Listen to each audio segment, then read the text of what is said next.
نوای نی، برنامه شماره 34. نویسنده محمود شاهرخی. گویندگان فیروزه امیرمعز، رضا معینی. این برنامه با همکاری محمد موسوی و رفعتی تنظیم شده. صدا بردار مهدی قمصری. تهیه کننده برنامه محمد مهدی سدیفی.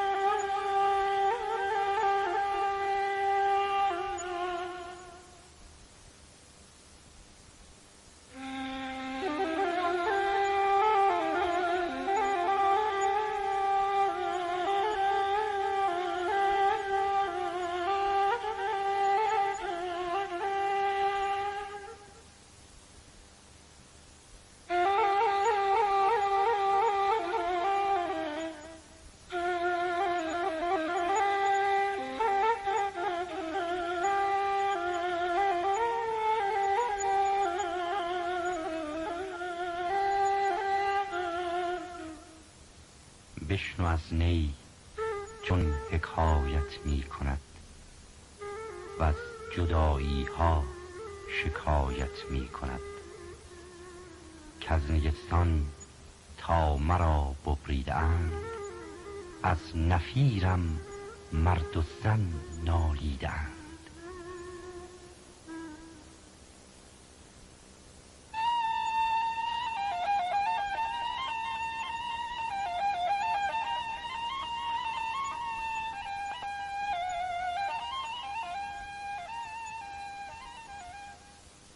با سپاس و ستایش آن ذات بیچون و با نام مقدس و گرامی وی سخن امروز را آغاز می‌کنیم و از لطف و کرم آن فیاض مطلق خواستاریم تا برقی از توفیق و عنایت خود را فرا راهمان دارد که طریق صلاح و سداد را باز شناسیم و از گمراهی و انحراف برهیم.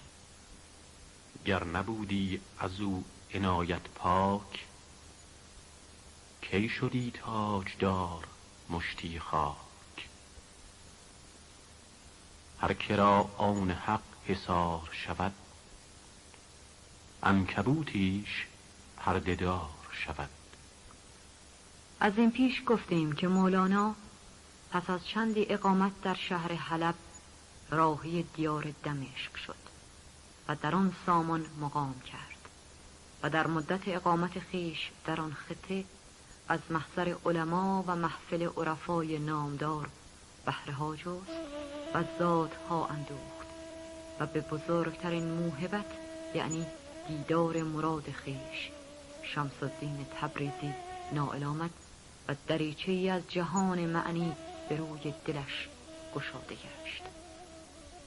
باری او پس از مدتی که حدود 3 الی 4 سال به طول انجامید در دمشق بزیست و چون در مجموعه علوم تبحر تام و تسلط کامل یافت و از نظر معنوی نیز مقاماتی را احراز کرد، بران شد که به قونیه بازگردد و به مسند ارشاد و افاده بنشیند.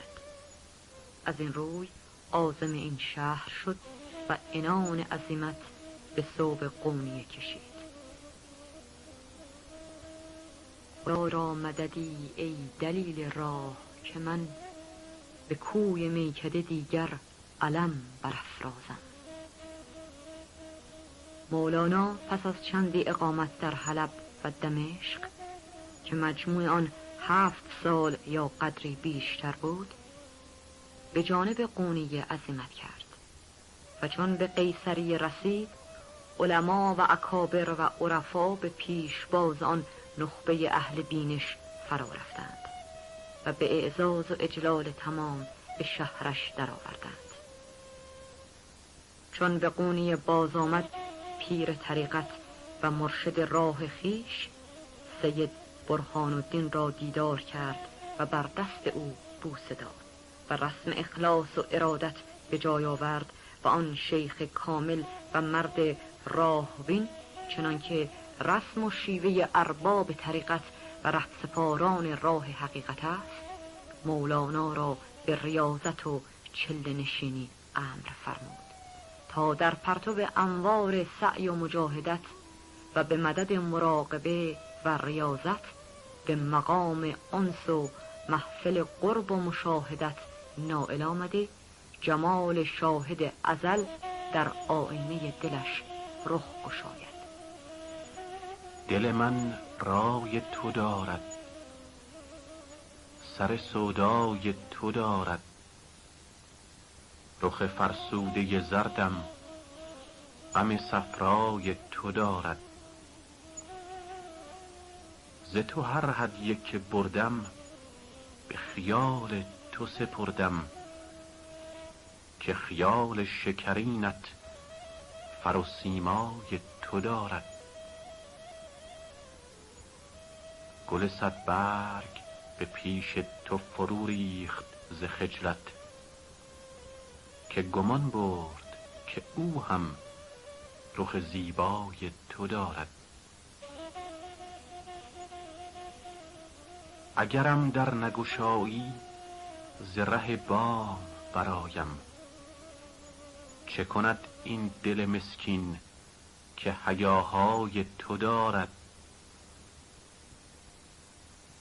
به 200 بام درآیم، به 200 دام درآیم، چه کنم آهوی جانم سر صحرای تو دارد. هله چون دوست پرستی به همه جای نشستی، خنک آن با خبری کو خبر از جای تو دارد.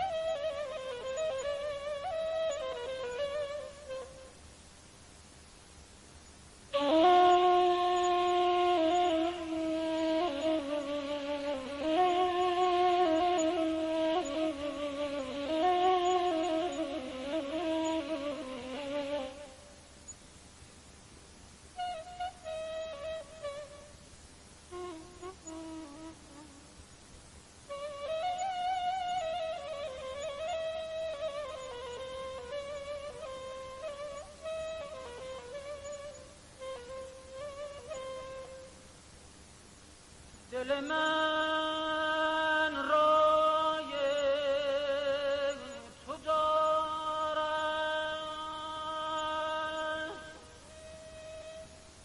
سر سودای تو دارد.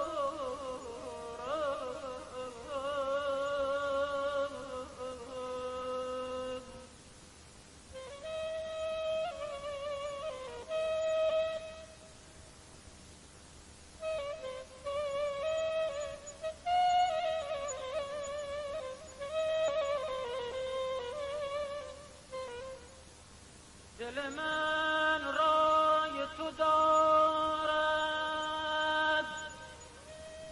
سر سودای تو دارد.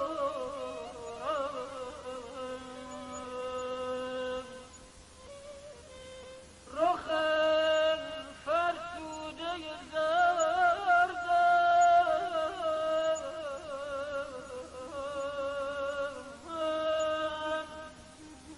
غم صفرای تو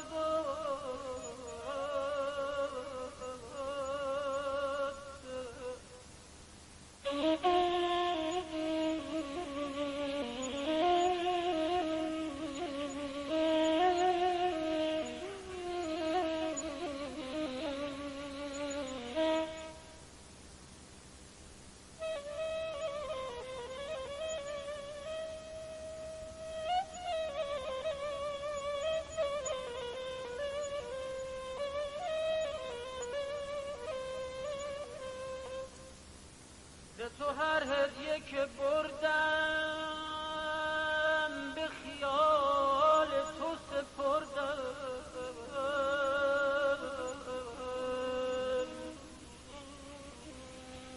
که خیال شکرینه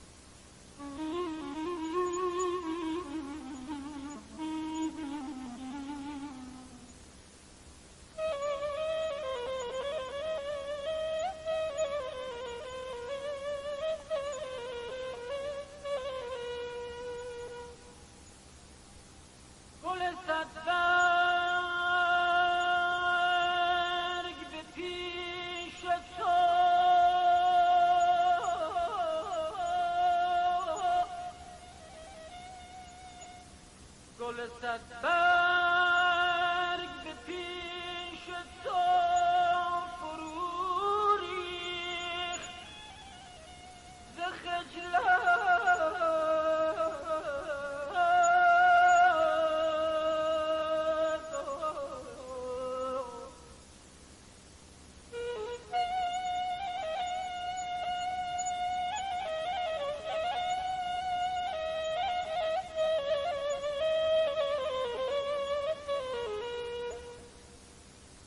گمان برد که او هم رخ زیبای تو دارد یا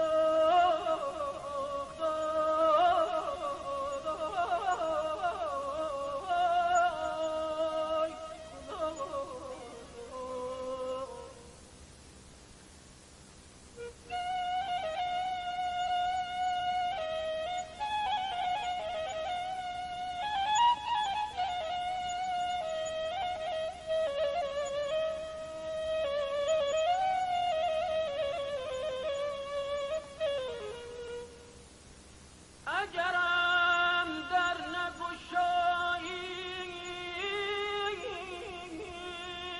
ز ره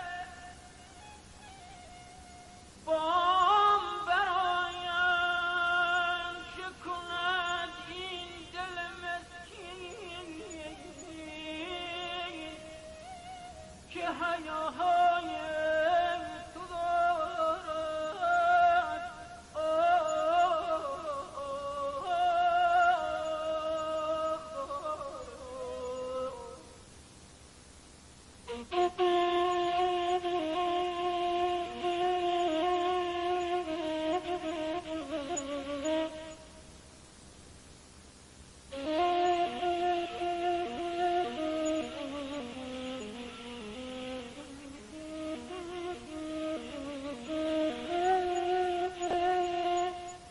مولانا فرمان پیر و مرشد خویش برهان الدین محقق را امتثال کرد و 3 چله متوالی برآورد.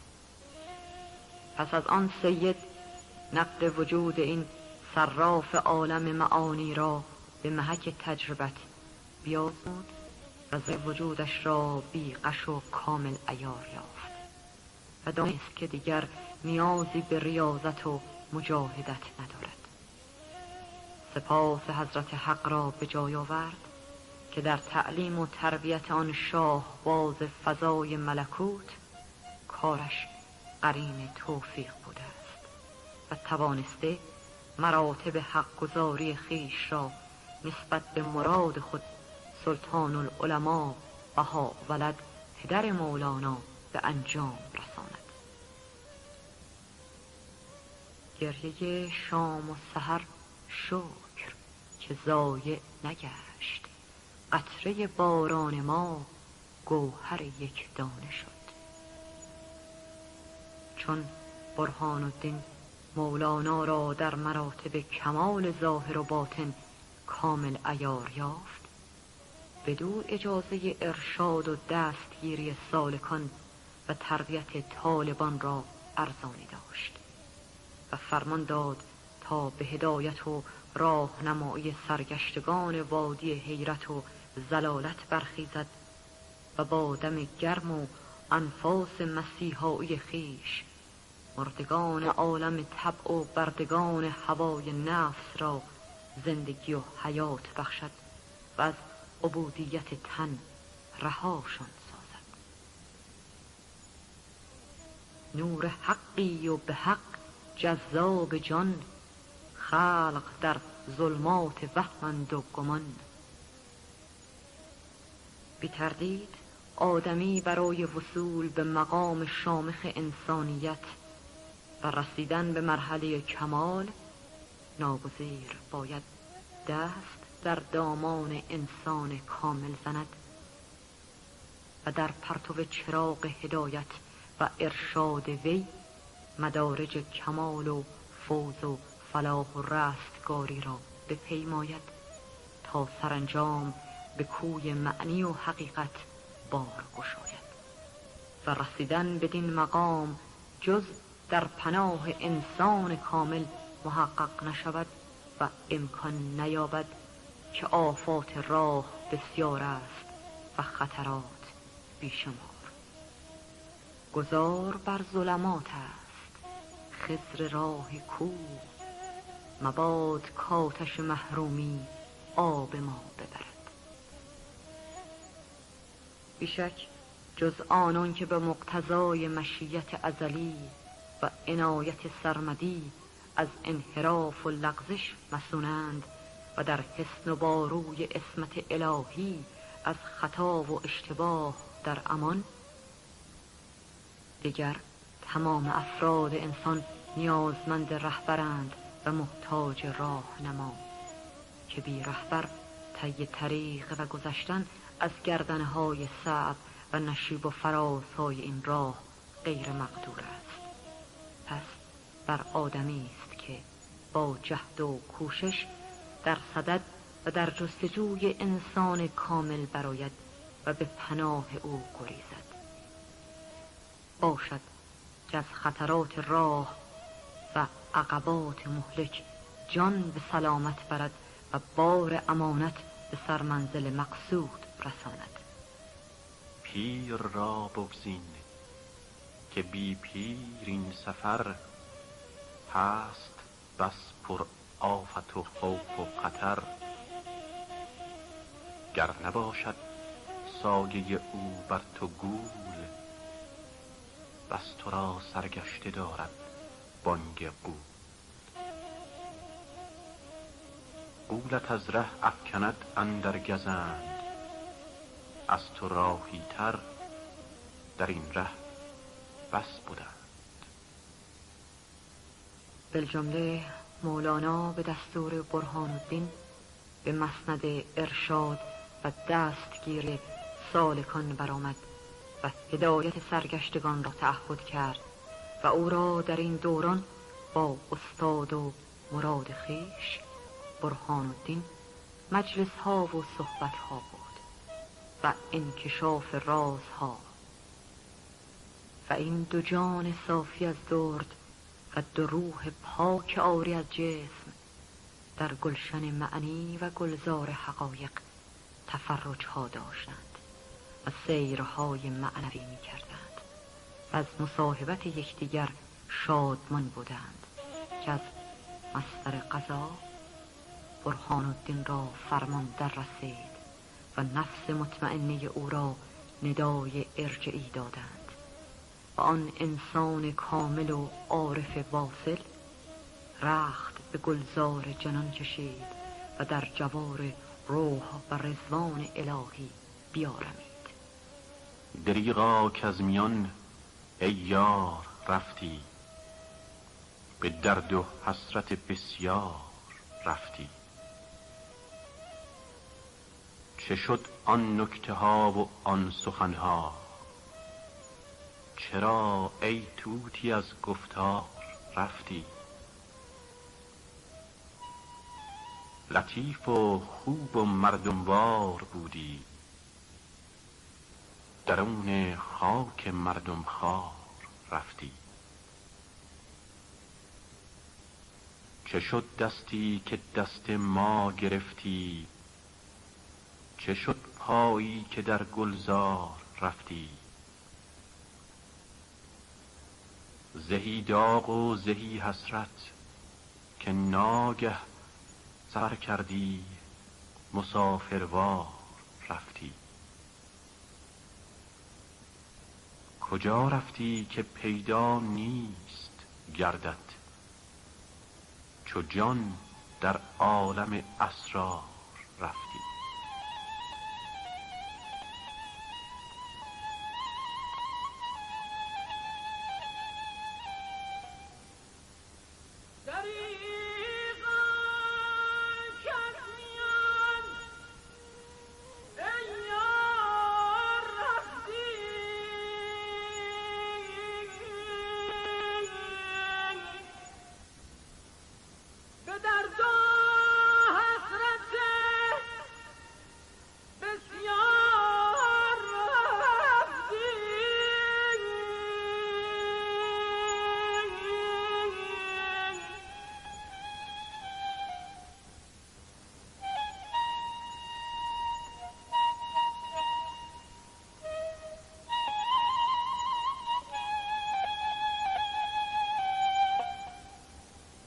که شد آن نکته ها و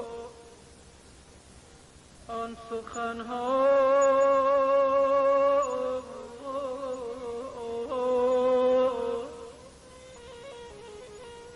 چرا ای توتی از گفتار رفتی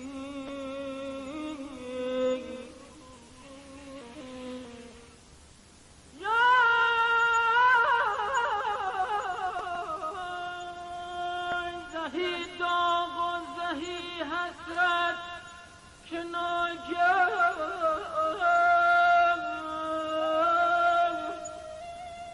سفر کردی مسافر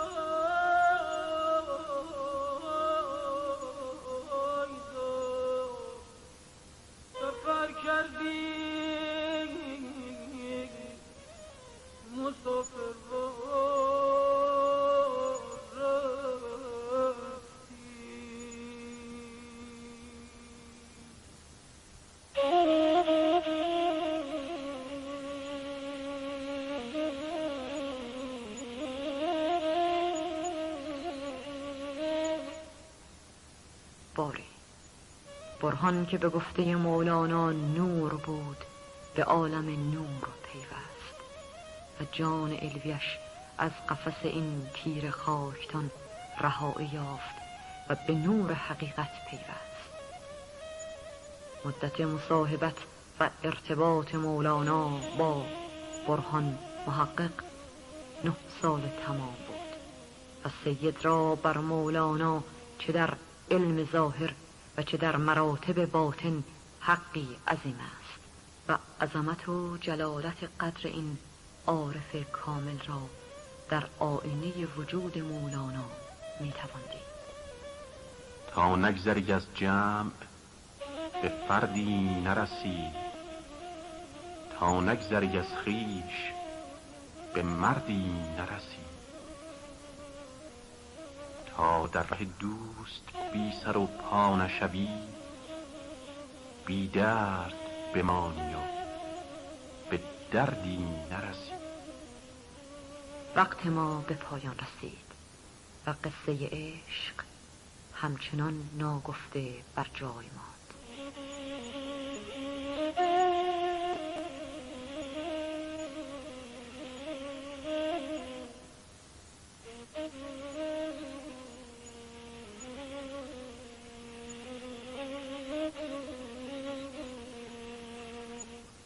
شرح این هجران و این خون جگر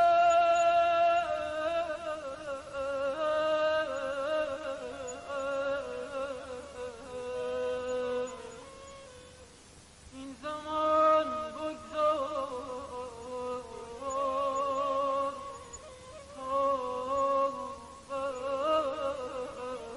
وقت دیگر.